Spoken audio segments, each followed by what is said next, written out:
దేవుని సన్నిధి మనతో ఉన్నప్పుడు ప్రభు మనతో ఉన్నట్టు, మరి ప్రభు యొక్క సన్నిధి ఉన్నప్పుడు ఎక్కడక్కడ చీకటి కానీ, వ్యాధి కానీ, మరణము కానీ, అపవాది సంబంధించింది ఏది కూడా పనిచేయలేదు. కొన్ని కష్టాలు రావచ్చేమో, వాటన్నిటిలో కూడా విజయాన్ని చూడగలం. ఇక్కడ మోషే అంటున్నాడు, నీ సన్నిధి కనుక, మీరు కనుక తోడుగా ఉండి మాతో కనుక రాకుండా ఉంటే మమ్మల్ని తోడుకొని పోకుము.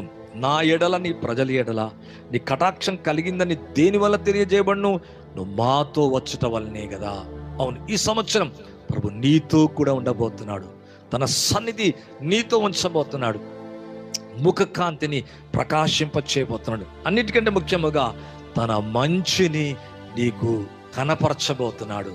చూడండి, భూమి మీద మనము ఆ నీళ్లను ఆ నీళ్ళ మీద భూమిని పరిచినట్లుగా నీ ముందు ప్రభు నడవబోతున్నాడు. ఇంకొక విధంగా చెప్పాలంటే, మంచితనమంతా నేదు